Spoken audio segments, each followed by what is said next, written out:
Hello साथियों, welcome to PS study. इस class में हम समय, दूरी और चाल से संबंधित क्वेश्चंस देखेंगे। सभी एग्जाम में मोस्ट इम्पोर्टेंट होते हैं, बार बार पूछे जाते हैं, तो आप सभी ध्यान से समझेंगे। हम ट्रिक के माध्यम से बहुत ही सरल तरीके से कम टाइम में सही आंसर कैसे ला सकते हैं, ये आप इस वीडियो में सीखेंगे। तो स्टार्ट करते हैं। पहला क्वेश्चन है, एक कार को किसी निश्चित दूरी को 60 किलोमीटर की चाल से तय करने में 1 आवर यानी कि घंटे का समय लगता है, तो इतनी ही दूरी को तय करने में दूसरी कार को कितना समय लगेगा जिसकी चाल 40 किलोमीटर पर आवर है। ठीक है, तो आपको क्या दे रखा है यहाँ पर देखो। सबसे पहला काम होता है हमारा एग्जाम में या फिर घर पे कहीं पर भी जब हम क्वेश्चन करते हैं तो पहला काम होता है कि क्वेश्चन को अच्छे से समझना। जब हम क्वेश्चन को एक बार में अच्छे से समझ जाते हैं, एक बार नहीं आता तो दोबारा पढ़ते हैं केयरफुली, और जब हम क्वेश्चन को समझ जाते हैं तो हमारा आधा क्वेश्चन तो वहीं सॉल्व हो जाता है। लेकिन कई बार क्या होता है कि हम क्वेश्चन को अच्छे से समझते नहीं है, बल्कि उसकी जगह पर तुरंत क्वेश्चन देखा और एक वर्ड हमें लगा कि यहाँ पर तो दूरी दे रखी है, तो दूरी से संबंधित आप कोई भी फॉर्मूला लगा करके क्वेश्चन को करने लग जाते हैं और फिर आपका आंसर नहीं आता, तो फिर आप उसमें बार बार अपना दिमाग लगाते हैं और अपना टाइम वेस्ट करते हैं। ठीक है, तो इससे अच्छा है कि आप एक बार केयरफुली होकर के क्वेश्चन को पढ़ लें और उसके बाद अपना आंसर निकालें। ठीक है, तो सबसे पहले आप क्वेश्चन पढ़ेंगे, तो दूसरी एक और बार पढ़ लेते हैं।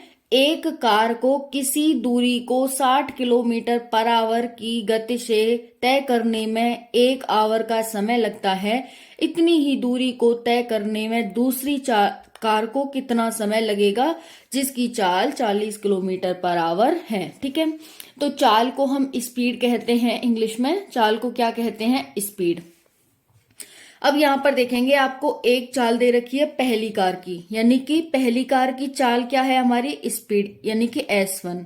हमारे पास फॉर्मूला होता है जब भी आपको दो चालें और दो समय, मतलब चालें दे रखी हो और समय के बारे में पूछे या समय दे रखा हो चाल के बारे में पूछे, तो आप इस फॉर्मूले को हमेशा ही ध्यान रखना।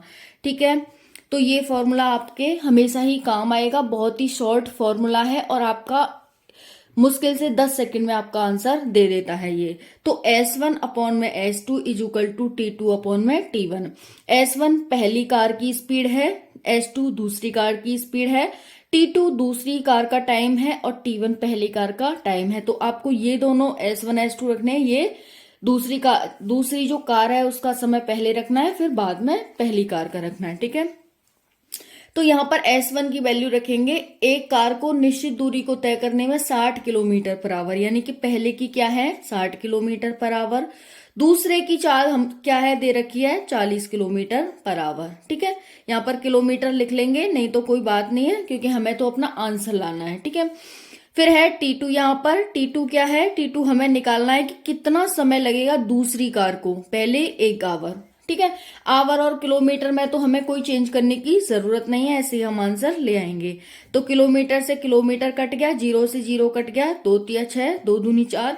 अब ये T2 की वैल्यू क्या आ गई, ये 1 इधर मल्टीप्लाई हो जाएगा 3/2, यानी 1 सही 1/2। ठीक है, 1 सही 1/2 कितना होता है 1.5। ओके, तो यहां पर इसे कितना समय लग जाएगा, 1.5 आवर का समय लग जाएगा। ठीक है, तो आपको एक और यहाँ पर बात समझनी है, जब भी आपको स्पीड, यानी कि जो स्पीड होती है हमारी, वो अगर मीटर पर सेकंड में दे रखी है और उसे आपको किलोमीटर पर आवर में चेंज करना है, किलोमीटर पर आवर में चेंज करना है, तो आप क्या करेंगे, उसे कम से ज्यादा में चेंज करना होगा तो 18/5 से मल्टीप्लाई करेंगे, और जब भी किलोमीटर पर आवर से मीटर पर सेकंड में चेंज करेंगे तो आप 5/18 से मल्टीप्लाई करेंगे। ये आप हमेशा ही ध्यान रखेंगे, बहुत ही इंपॉर्टेंट हो जाता है जब भी आप चाल को चेंज करते हैं। एग्जाम में अगर एक चाल आपको किलोमीटर में दे रखी है, दूसरी चाल मीटर पर सेकंड में दे रखी है, तो आपको जिस तरह से क्वेश्चन पूछता है उस तरह से चेंज करने के लिए आप इस तरह से करेंगे। ओके, जब भी आपको दूरी को चेंज करवाता है मीटर से किलोमीटर में, तो जब मीटर से किलोमीटर में चेंज करवाएगा तो आप उसमें क्या करेंगे, डिवाइड और मल्टीप्लाई करेंगे। ठीक है, क्वेश्चन क्या है, बस की चाल 72 किलोमीटर पर आवर हो तो बस को 5 सेकंड में कितनी दूरी तय की जाएगी बस द्वारा। ठीक है, तो यहां पर क्या दे रखा है आपको, चाल दे रखी है, स्पीड कितनी 72 किलोमीटर पर आवर।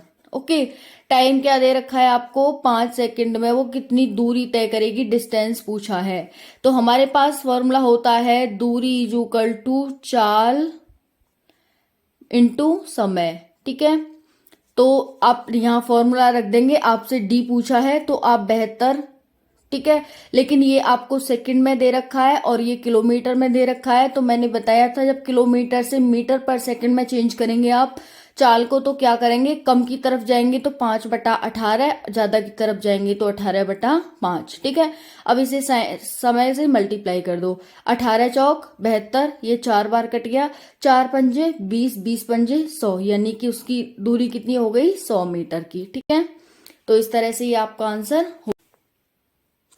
अब आप नेक्स्ट क्वेश्चन देखेंगे, एक मोटर कार निश्चित दूरी 60 किलोमीटर पर आवर की गति से जाती है तथा वापसी यात्रा 40 किलोमीटर पर आवर की गति से करती है, तदनुसार उस निश्चित दूरी तक जाने और वापस आने में कार की औसत गति क्या है। आपसे औसत गति यहां पर पूछ रहा है।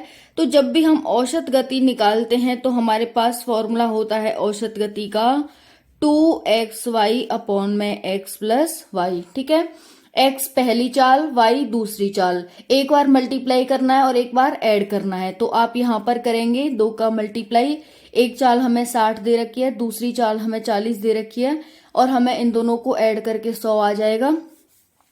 फिर उसके बाद क्या करेंगे, हम इसे 2 से 50 बार काट दो, एक जीरो से एक जीरो काट दो, 6 चौक 24 यानी कि 240/5, 5 चौक 20 और 5 40 यानी 48 किलोमीटर क्या हो गई उसकी पर आवर उसकी गति हो जाएगी। ओके, तो यहाँ पर हमें कोई वो नहीं दे रखा था कि मीटर पर सेकंड में निकालो या फिर, तो मीटर किलोमीटर में हमें सारी वैल्यू दे रखी थी तो हमने निकाल लिया। ओके, तो वीडियो आपको कैसी लगी कमेंट सेक्शन में जरूर बताना, कोई भी डाउट हो तो आप पूछ सकते हैं। मिलते हैं नेक्स्ट वीडियो में। जय हिंद, जय